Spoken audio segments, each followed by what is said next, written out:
Nem todo legado se ergue em pedra. No Piratini, há histórias que se assentam em madeira talhada, em encaixes precisos, em memórias silenciosas. Integrado a um projeto imponente, o mobiliário da sede do governo carrega as marcas de um entrelaçamento singular entre a disciplina e o primor artesanal de duas instituições gaúchas com contribuições que permanecem inscritas nos detalhes que sustentam e ornamentam este palácio centenário.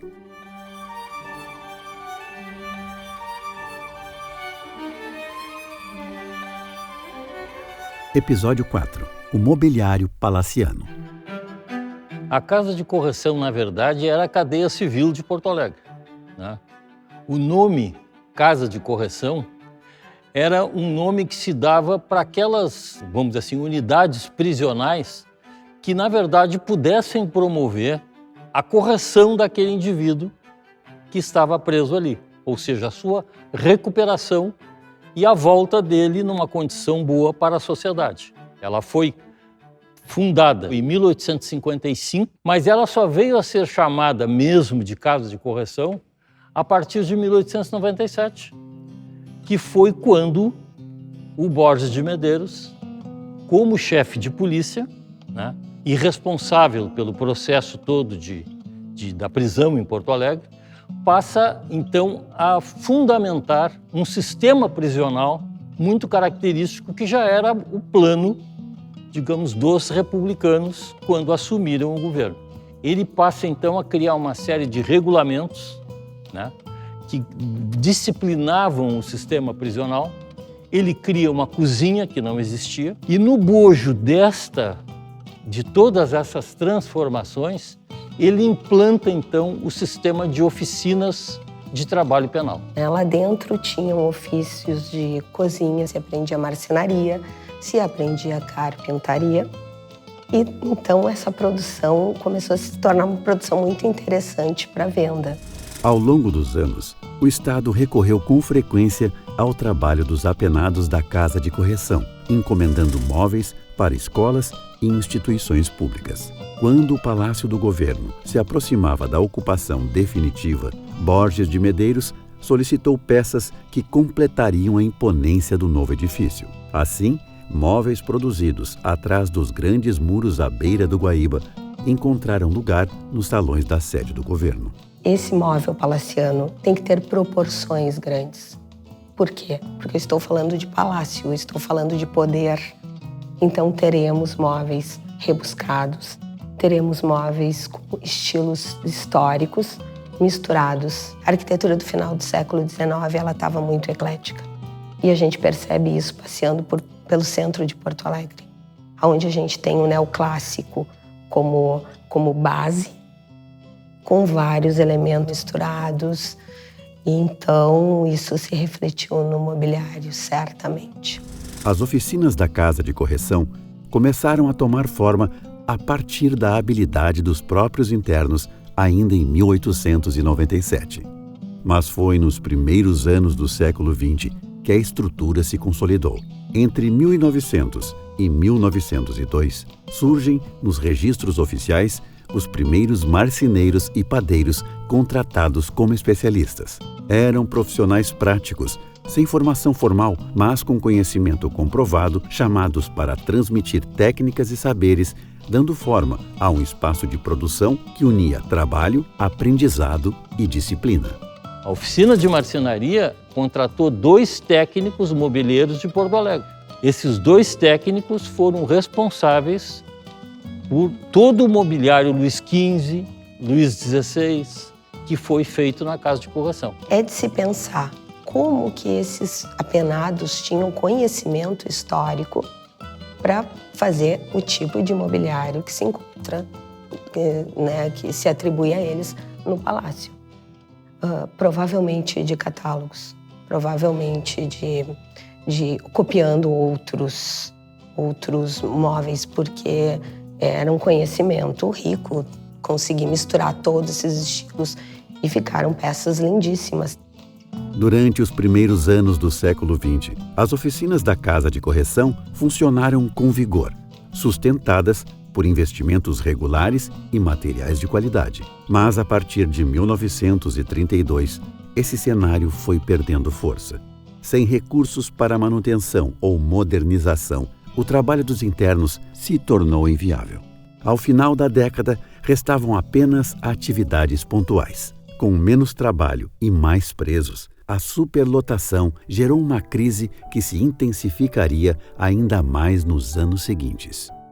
Virou um depósito de presos. De uma prisão modelar, virou uma masmorra. Aí, os presos, em novembro de 54, resolvem incendiar. No dia 28 de novembro, eles resolvem botar fogo em toda a casa de correção. E praticamente 80% da casa de correção incendiou. E vê bem, nós estávamos em 54. Ela só foi terminar de ser prisão em 62. Ou seja, ela ficou mais 8 anos ainda como casa de correção. Agora não mais casa de correção, porque a população chamava de cadeião da ponta do gasômetro, né? Casa mal assombrada da ponta do gasômetro. É essa coisa que a gente acabou, homens mais modernos, conhecendo esse lado da casa de correção e se esquecendo do outro lado, daquilo que aconteceu ali entre 1895 e 1930, fundamentalmente, que foi a mais modelar prisão que existiu na história do Brasil. O mobiliário vindo da casa de correção atendeu às demandas dos espaços públicos, revelando um saber técnico moldado pelo cotidiano das oficinas. Mas o Palácio Piratini também abriga peças que seguem outra lógica de criação, marcada por uma tradição familiar que atravessou gerações. Essa nova produção chega pelas mãos dos Jamardo, artesãos de origem espanhola, descendentes de marceneiros e navegadores. Manuel Jamardo partiu da Espanha rumo a Buenos Aires, onde formou família, e mais tarde se estabeleceu em Porto Alegre, fundando junto aos 4 filhos homens a empresa moveleira que deixaria sua marca no Palácio Piratini. Se estabelece aqui.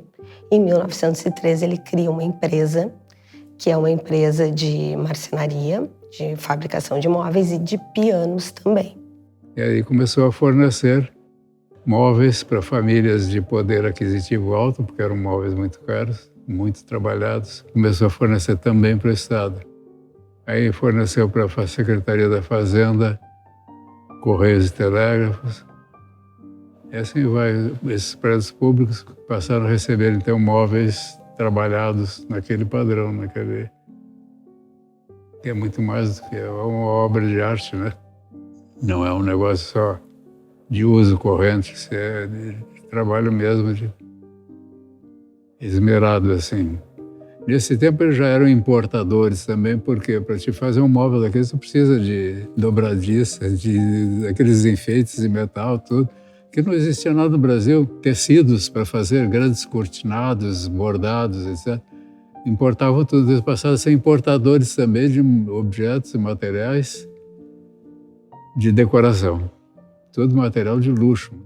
Instalada no centro de Porto Alegre e mais tarde com fábrica na Avenida São Pedro, a empresa fundada por Manuel Jamardo se tornou referência em marcenaria de qualidade e presença constante nos interiores mais representativos da cidade. Após a morte do patriarca em 1916, o nome da firma passou por diferentes variações. Inicialmente chamada de Manuel Jamardo e Filhos, passou então a Jamardo e Filhos, J. Jamardo e ainda a Jamardo e Irmãos, dependendo do período.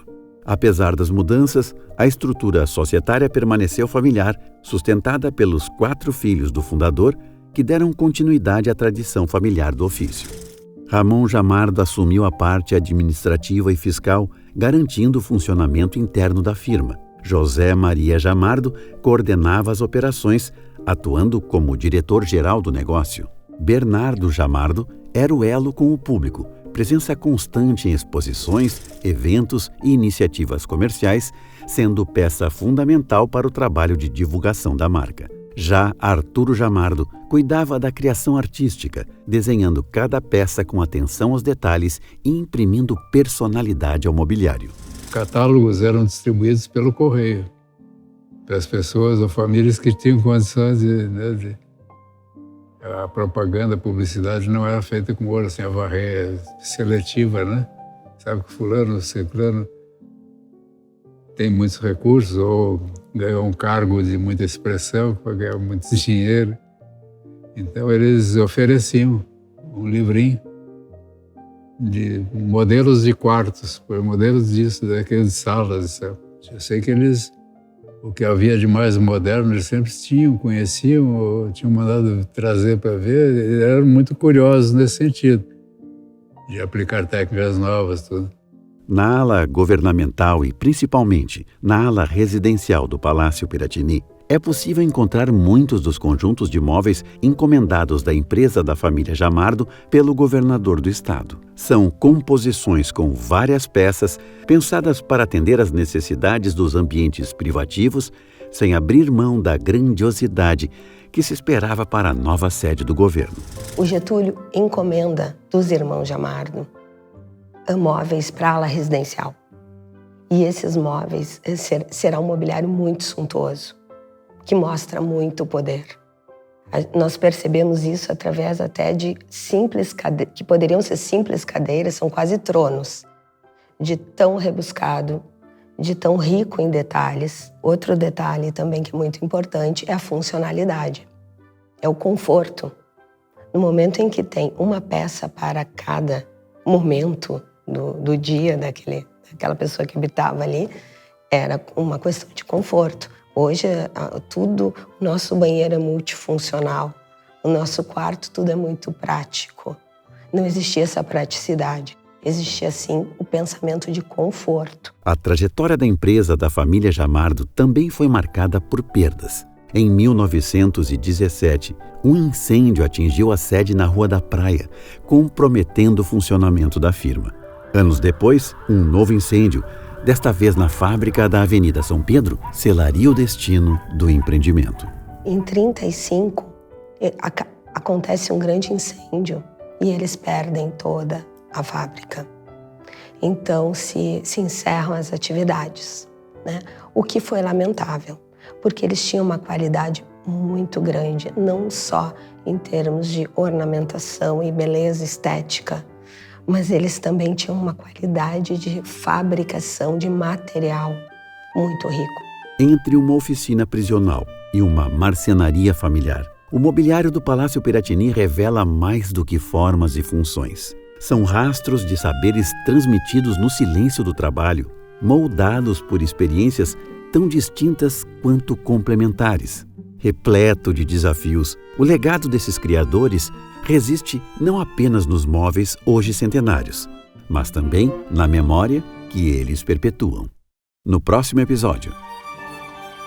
O trabalho da tapeçaria era visto como um dos mais difíceis. A gente tem para a confecção de um tapete, dependendo, é claro, do tamanho desse tapete, mas de 4 a 6 operárias. Então, essas mulheres relatam que um tapete poderia demorar cerca de 1 ano para ser produzido, dependendo do seu tamanho. O Palácio Piratini seria um ambiente em que ele está impregnado ainda de elementos que são de produção de cultura material históricos, e nesse sentido ele tem uma missão, um papel muito forte, até é quase como se a gente viajasse no tempo quando entra aqui dentro.